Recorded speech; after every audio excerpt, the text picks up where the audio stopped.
You ever watch someone light a match in a fireworks factory and confidently lock the door behind them? My HOA president did exactly that. She towed my truck from my own driveway to teach me a lesson. The punchline? She had no idea I owned the towing company she hired. There is a specific kind of quiet that exists only in upper-middle-class subdivisions. It's not peaceful. It's the heavy, suffocating silence of 100 people minding everybody else's business. Welcome to Oak Ridge Estates. It's a neighborhood where every house is painted one of 3 approved shades of beige. The mailboxes must be exactly 42 inches from the curb, and the grass is measured in millimeters.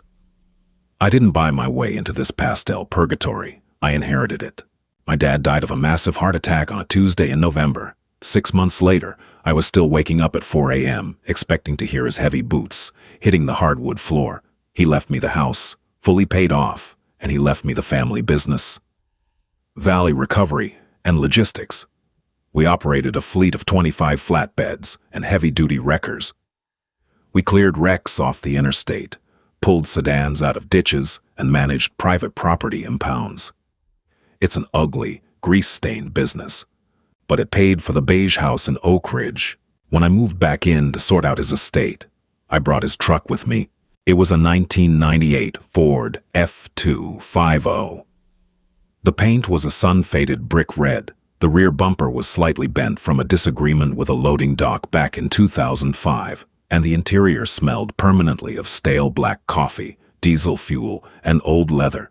It was loud, it was ugly, and to me, it was a holy relic.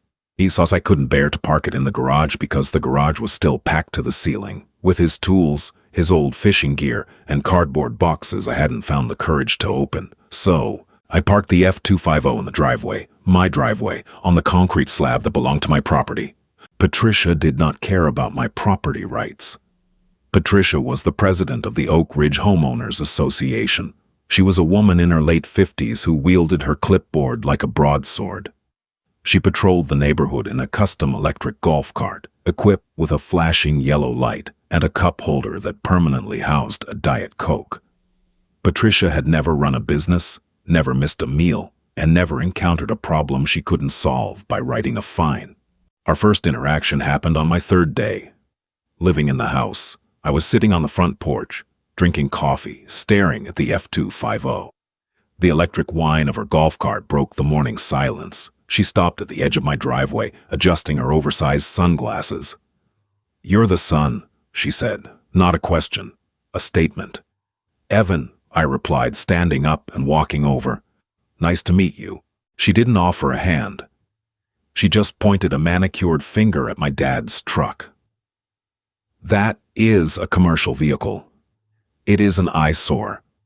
Section 4, Paragraph B of the Community Bylaws clearly states that no commercial vehicles, trailers, or heavy machinery may be parked in residential driveways overnight. "It's a pickup truck," I said, keeping my voice level. "It's registered as a personal vehicle. I taped over the business logos on the doors. It fits completely within the driveway. It's not blocking the sidewalk." "It is a commercial-grade eyesore," Patricia corrected, her voice dripping with the kind of condescension usually reserved for disobedient toddlers. "This neighborhood maintains a standard, Evan. Your father struggled with that concept, but I expected better from the next generation. Move it into the garage or park it outside the subdivision." My jaw tightened. My dad had hated this HOA. He used to complain about the board meetings over Sunday dinners, calling them a collection of bored tyrants playing government. Now, looking at Patricia's smug, unyielding expression, I understood exactly what he meant. "The garage is full," I said, "and I'm not walking a mile to the nearest public road every morning. It stays." Patricia smiled. It was a thin, bloodless stretching of her lips. She unclipped a pen from her clipboard, scribbled something on a bright orange pad, ripped off the sheet, and slapped it onto the F250's windshield. "First warning," she said, putting the golf cart in reverse. "Next one comes with a $50 fine. After that, we escalate. Welcome to Oak Ridge, Evan." For the next 3 weeks, a bizarre Cold War played out on my driveway. Every morning I woke up to a new piece of paper tucked under my windshield wiper. The fines escalated. $50. $100. 200. I threw them all in the trash. I knew the law. An HOA can levy fines and they can eventually try to put a lien on your house, but they couldn't physically touch a legally registered personal vehicle parked entirely on private-owned property, not without an explicit court order or a municipal police tag. I was tired. Managing a 24-hour towing dispatch is a grind. You deal with angry drivers, insurance companies looking to cut corners, and a constant rotation of broken machinery. I didn't have the mental bandwidth to fight a turf war with a bored suburbanite. I just wanted to go to work, come home, and look at the ugly red truck that made me feel like my dad wasn't completely gone. Then came the neighborhood newsletter. It was stuffed into my mailbox on a Friday. The front page featured a triumphant letter from Patricia. She announced that the HOA board had officially terminated their contract with their old towing company. They lacked the necessary aggressive enforcement our beautiful community requires, she wrote. We have partnered with a premier regional logistics firm to ensure zero tolerance for parking violations. The streets will be kept clean. I didn't think much of it. Property management companies usually handle those contracts on behalf of HOAs. A middleman broker shops around, finds a tow company willing to handle the account, and signs the paperwork. The HOA board rarely interacts with the actual tow company owners. I should have paid more attention. It was a Tuesday. 6 a.m. The sky was the color of a bruised plum, just beginning to lighten. I walked out the front door, travel mug in hand, keys jingling in my pocket, ready to head down to the impound lot to sort out payroll. I stopped dead on the porch. The driveway was empty. There was a fresh rectangle of dry concrete where the truck had shielded it from the morning dew. A single drop of dark motor oil stained the center of the slab. I stood there for a solid minute, my brain failing to process the visual information. My truck, my dad's truck, gone. My first instinct was theft. F-250s of that era are ridiculously easy to hotwire. A flathead screwdriver and a strong wrist are usually all it takes. But then I looked at the street. There were no drag marks, no shattered glass, just a perfect, clean extraction. A cold, heavy knot formed in my stomach. I set my coffee on the porch railing and walked down to the edge of the curb. I looked down the street, past the manicured lawns and the identical beige facades. At the entrance to the subdivision, about 200 yards away, stood the community notice board. I walked. The morning air was crisp, but I was sweating. Anger, pure, unadulterated rage, was beginning to thrum behind my eyes. Patricia had actually done it. She had ordered a tow from a private driveway. That was a massive escalation. It was also wildly illegal. I reached the entrance sign. Bolted to the brick pillar, right below the Welcome to Oak Ridge plaque, was a brand new, reflective aluminum sign. Warning: private property. Unauthorized vehicles will be towed at owner's expense. I leaned in to read the fine print at the bottom, looking for the name of the company so I could figure out where they took my truck. My eyes scanned the bold black letters. OI, towing enforced by VR Logistics and Impound Contact. 555-0198. I froze. I blinked, convinced the early morning light was playing tricks on my tired eyes. I read the sign again. VR Logistics. Valley Recovery Logistics. My company. The phone number listed was the direct line to my night dispatch desk. I pulled my cell phone from my pocket, my thumb hovering over the screen. My heart was hammering against my ribs, but an entirely different emotion was suddenly fighting its way through the rage. It was the sharp, dangerous thrill of a hunter watching an oblivious deer walk directly into a steel trap. I dialed the number. It rang twice. Valley Recovery. This is Luis, a deep, gravelly voice answered. Luis, it's Evan. Boss, you're up early. Everything good? We had a quiet night. Just a couple of DU whiz off Interstate 9 and a stranded box truck. Luis, I said, my voice eerily calm. Did we pull a 1998 red Ford F250 out of Oak Ridge Estates last night? I heard the sound of a keyboard clacking on the other end. Let me check the digital manifest. Yeah, we did. Jimmy brought it in around 3 a.m. Clean lift. Wheel lifted it right out of the driveway. Did he tag it? I asked. Nope, Luis said. Notes say the HOA president, some lady named Patricia, met him on site. She signed the authorization waiver right there on the tablet, claimed the vehicle was abandoned and violating a commercial vehicle ban. Jimmy just followed orders. Is there a problem, boss? Was it a bad tow? Luis, I said softly. That was my truck. Silence stretched over the line. I could hear the faint hum of the air conditioner in the dispatch office. Oh shit, Luis finally breathed. Oh man, Evan, I'm so sorry. I'll call Jimmy right now. I'll have him fired by noon. I'll bring the truck back to your house myself. Jesus, I didn't even look at the plates. Stop, I interrupted. Nobody's getting fired. Jimmy did exactly what he was supposed to do. He got a signed authorization from the contracted property representative. He covered his ass. He covered our ass. But it's your truck. I know it is, I said, leaning against the brick pillar, a wide, genuine smile spreading across my face for the first time in 6 months. And it's currently sitting in our secure impound lot, racking up a daily storage fee, right? Yeah. Lot B, row 4. Perfect. Leave it exactly where it is. Don't touch it. Don't wash it. Don't breathe on it. Evan, I don't get it. Luis, who signed the new contract with Oak Ridge? The property management group brokered it last week. We just approved the standard municipal rate sheet. Why? I pushed myself off the pillar and started walking back toward my house. Because our standard contract includes a very specific indemnification clause. It states that the authorizing party, in this case, the HOA, assumes total legal and financial liability if they order a tow without proper municipal authority or the legal right to remove the vehicle. Right, Luis said slowly, to protect us from getting sued for stealing cars. Exactly. An HOA cannot legally tow a registered insured personal vehicle from a privately owned driveway without a 48-hour municipal police tag. It's trespass, and it's unauthorized removal of property. Patricia bypassed the police. She just signed the waiver and told Jimmy to take it. So, she broke the law. She broke the law, and she broke the contract she signed with us, I said, my pace quickening. Which means the HOA is liable for the cost of the tow. They're liable for the daily storage fees. They're liable for the administrative penalties. Boss, Luis chuckled, the realization dawning on him. Storage on a commercial violation impound is $150 a day. I know. And the illegal tow penalty clause? $500, I replied. Plus legal fees.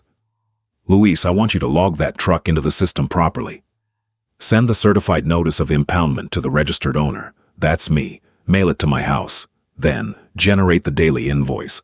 But instead of billing the vehicle owner, you attach the invoice directly to the Oak Ridge HOA account, per the indemnification clause. You're going to bill your own HOA for towing your own truck? I'm going to bleed them dry, I corrected. I have my dad's old backup sedan in the garage. I'll drive that for a while. The F250 stays in Lot B. How long? Luis asked. Until Patricia figures out she stepped on a landmine. I hung up the phone just as I reached my house. The empty driveway didn't look depressing anymore. It looked like a very expensive meter, ticking away, dollar by dollar. At 9 a.m., I pulled my dad's old, thoroughly compliant Honda Civic out of the garage. As I backed into the street, I saw the flashing yellow light approaching. Patricia was on her morning patrol. She pulled her golf cart up alongside my window. She looked at the Civic, then looked at the empty driveway. Her chest puffed out slightly beneath her visor. "Good morning, Evan," she said, her voice dripping with artificial sweetness. "Morning, Patricia. I see you finally decided to cooperate," she noted, gesturing toward the empty concrete. "I know it can be difficult to let go of our stubbornness, but a little tough love is exactly what this community needs to maintain its standards." The neighborhood already looks better. I rested my arm on the door frame, looking her dead in the eye. I thought about the grease under my dad's fingernails.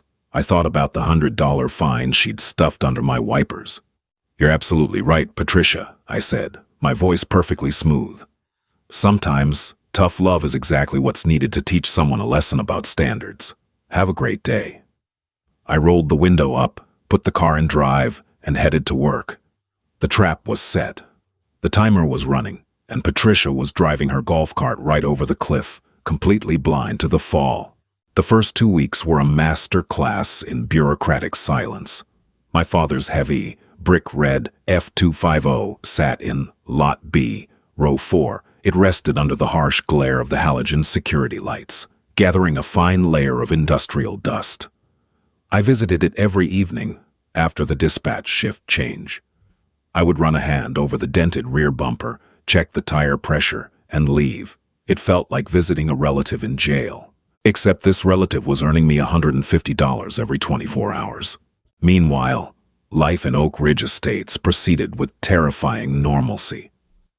The sprinklers fired off at 6 in the morning. The neighborhood dogs were walked on perfectly measured retractable leashes. Patricia continued her golf cart patrols, her Diet Coke sweating in the cup holder, her clipboard ready. She waved at me twice during those weeks. It was a tight, victorious little wave. She thought she had broken the stubborn mechanic's son. She thought she had restored the pristine aesthetic of her kingdom. She was, in her mind, a hero. Behind the scenes, the financial gears were grinding. Valley Recovery and Logistics ran a highly automated accounting system. Luis had set up the Oak Ridge account exactly as I instructed. Every night at midnight, the server generated a new invoice. It added the daily commercial storage fee. It appended the illegal tow penalty. It compiled a running total. At the end of the first month, the system bundled the itemized charges into a single, terrifying PDF and fired it off to Summit Property Management, the corporate umbrella that handled Oak Ridge's finances. The bill for the first 30 days was staggering. Initial commercial tow, $250. Daily storage, 30 days at $150, $4,500. Unauthorized tow indemnification penalty, $500. Fee to a Inunafco. Administrative processing fee, $75. Total. Due, $5,325. I knew the exact moment the invoice landed on a human desk. It was a Thursday afternoon. My office phone rang. The caller ID flashed, Summit Prop MGMT. I let it ring 3 times, took a deep breath, and picked up the receiver. Valley Recovery, this is Evan, I said, keeping my tone perfectly flat. Hi, yes, Evan. This is Brenda over at Summit Property. We process the vendor accounts for the Oak Ridge HOA, a woman's voice said. She sounded stressed. The background noise of a busy call center leaked through the line. I'm looking at an invoice that was auto-generated by your system, and I think there's been a massive clerical error. We contract you for enforcement towing, but we received a bill for over $5,000. Let me pull up the account, I said. I clicked my mouse a few times, entirely for dramatic effect. Okay, I see it. Invoice 4409. Billed directly to Oak Ridge HOA. No, Brenda, that's not an error. That's an indemnification charge. I don't understand, Brenda said. We don't pay for the tows. The vehicle owners pay to get their cars back. That's how the enforcement contract works. Usually, yes, I agreed. However, Section 7 of our vendor agreement states that if an authorized property agent requests a tow without proper municipal authority, meaning no police tag, no court order, and pulling from private property, the HOA assumes full liability for the removal, storage, and associated penalties. Your agent on site authorized the removal of a vehicle from a privately owned driveway without legal standing. There was a long, heavy silence. I could almost hear the gears turning in Brenda's head as she pulled up the digital contract.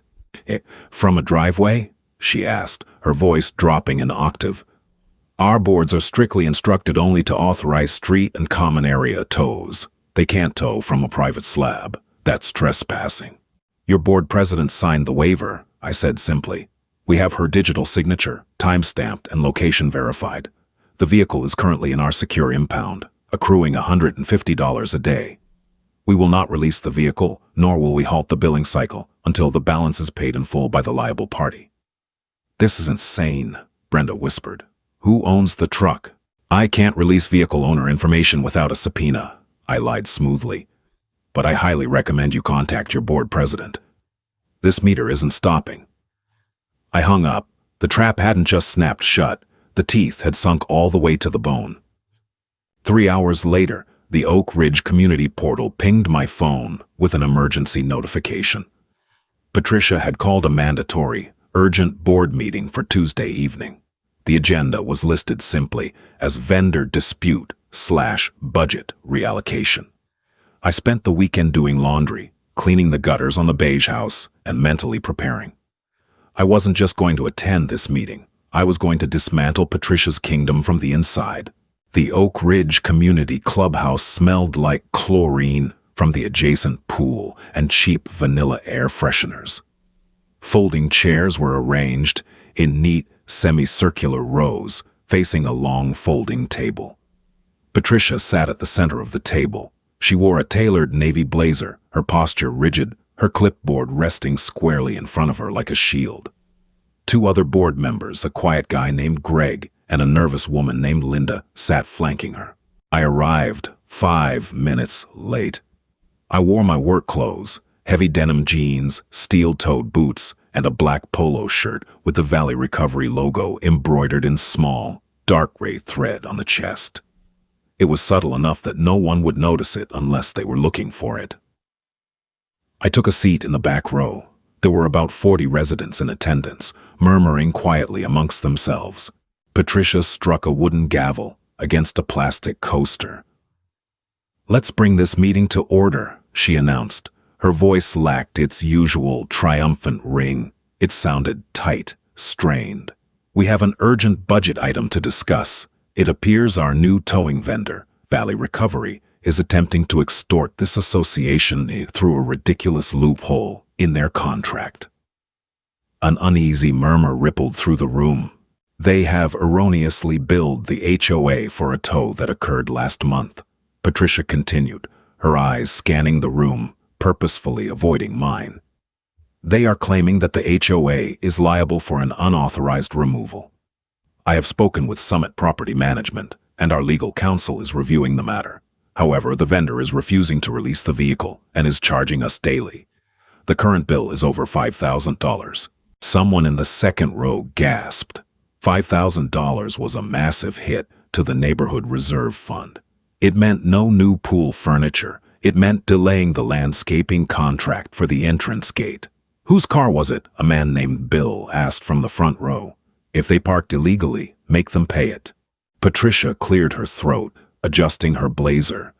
"The vehicle belonged to a resident who was in flagrant violation of the commercial vehicle bylaws. It was a massive, rusty truck parked on a residential slab. I authorized the tow to maintain the aesthetic integrity of Oak Ridge. I acted to protect our community." "But did you have the legal right to tow it from private property?" I asked. My voice cut through the vanilla-scented air, loud and clear. Everyone turned to look at me.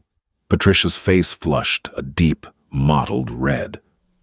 "The bylaws grant the board broad authority to enforce community standards, Evan," she snapped. "Your father never understood that, and clearly, neither do you. Your truck was a blight. It was bringing down the property value of the entire cul-de-sac." "The bylaws grant you the authority to issue fines," I corrected, standing up slowly. "They do not grant you municipal police powers. You cannot trespass on private property and seize a legally registered vehicle without a court order." "That is grand theft auto, Patricia. The only reason the police weren't involved is because the tow company covered themselves with an indemnification clause. A clause you signed. Faye. We will not be bullied by a blue-collar garage." Patricia fired back, her composure finally slipping. She slammed her hand flat on the table. "I will personally see to it that their contract is terminated tomorrow. I will drag them to small claims court. Who do these people think they are?" I walked down the center aisle. My heavy boots made dull thuds against the cheap carpet. I stopped directly in front of the folding table. I reached into my back pocket, pulled out the certified impound notice, the printed contract with her digital signature, and the itemized invoice. I laid them neatly on the table, right on top of her clipboard. "They think they are following the legally binding contract you signed without reading," I said. Patricia stared at the papers. Greg, the quiet board member, leaned over and adjusted his glasses to read the letterhead. His eyes went wide. He looked at the paperwork, then looked at my shirt. He noticed the embroidered logo on my chest. "Valley Recovery," Greg whispered. He looked up at me, the color draining from his face. "You own the company." The silence that fell over the clubhouse was absolute. It was a heavy, suffocating vacuum. You could hear the hum of the pool filter through the walls. Patricia slowly raised her head. The realization hit her like a physical blow.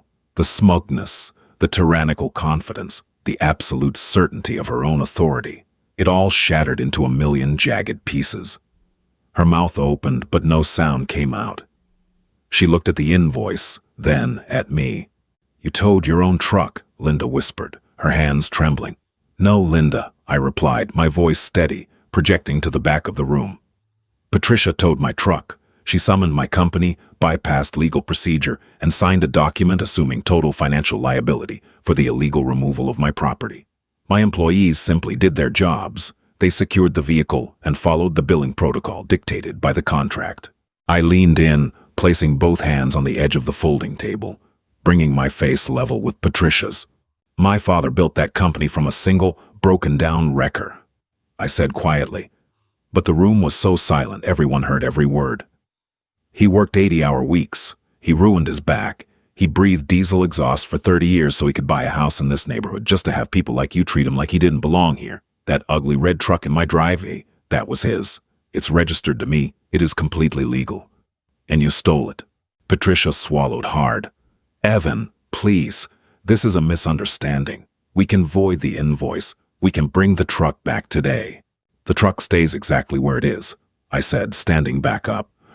"The invoice is valid. The debt is real. If the HOA does not pay the $5,325 by Friday, it goes to collections. If it goes to collections, it will initiate a lien against the HOA's master insurance policy. You will lose your coverage. You will drain the reserve fund. And you, Patricia, will have to explain to every single homeowner in this room why their monthly dues are about to double to cover your mistake." I turned around and looked at the crowd. They were staring at Patricia with expressions ranging from shock to absolute fury. Bill, the man in the front row, stood up. "Is he right, Patricia?" Bill demanded, his voice thick with anger. "Did you sign a waiver to tow a car from a private driveway? Did you just cost us over $5,000 because you didn't like how a truck looked?" Patricia shrunk into her chair. Oh, the broadsword was gone. She was just a frightened, small woman who had finally stepped out of her depth. I was trying to protect our property values," she stammered, looking around for support that wasn't there. "You failed," Bill barked. "I motioned for an immediate vote of no confidence. We need to remove her from the board right now, before she bankrupts us entirely." The room erupted. Voices shouted over one another. People were standing, pointing fingers, demanding answers. The pristine, quiet veneer of Oak Ridge Estates was completely obliterated. It was just a room full of angry people turning on the tyrant they had allowed to rule them for far too long. I didn't stay for the vote. I didn't need to. I walked out of the clubhouse, the heavy wooden doors swinging shut behind me, cutting off the shouting. The evening air was cool and smelled like cut grass. I walked back down the street, past the identical beige houses, past the perfectly measured mailboxes. I turned into my driveway. It was still empty. The oil stain was fading, baked into the concrete by the summer sun. Tomorrow I would have Luis load the F250 onto a flatbed and bring it home. I would park it right in the center of the slab. I would leave it there forever, a monument to my father, a middle finger to the beige empire, and a permanent reminder of the time the HOA bought me a very expensive, very satisfying victory. I smiled, pulled my keys from my pocket, and went inside. And that is exactly how you handle an overstepping HOA tyrant. Patricia learned the hard way that you don't mess with a mechanic's son, his driveway, or his father's legacy. If you love this heavy-duty dose of pro-revenge, be sure to smash that like button and share it with anyone who's ever had to deal with a nightmare neighborhood board. Don't forget to subscribe to the channel and ring the bell so you never miss another epic story. See you next time.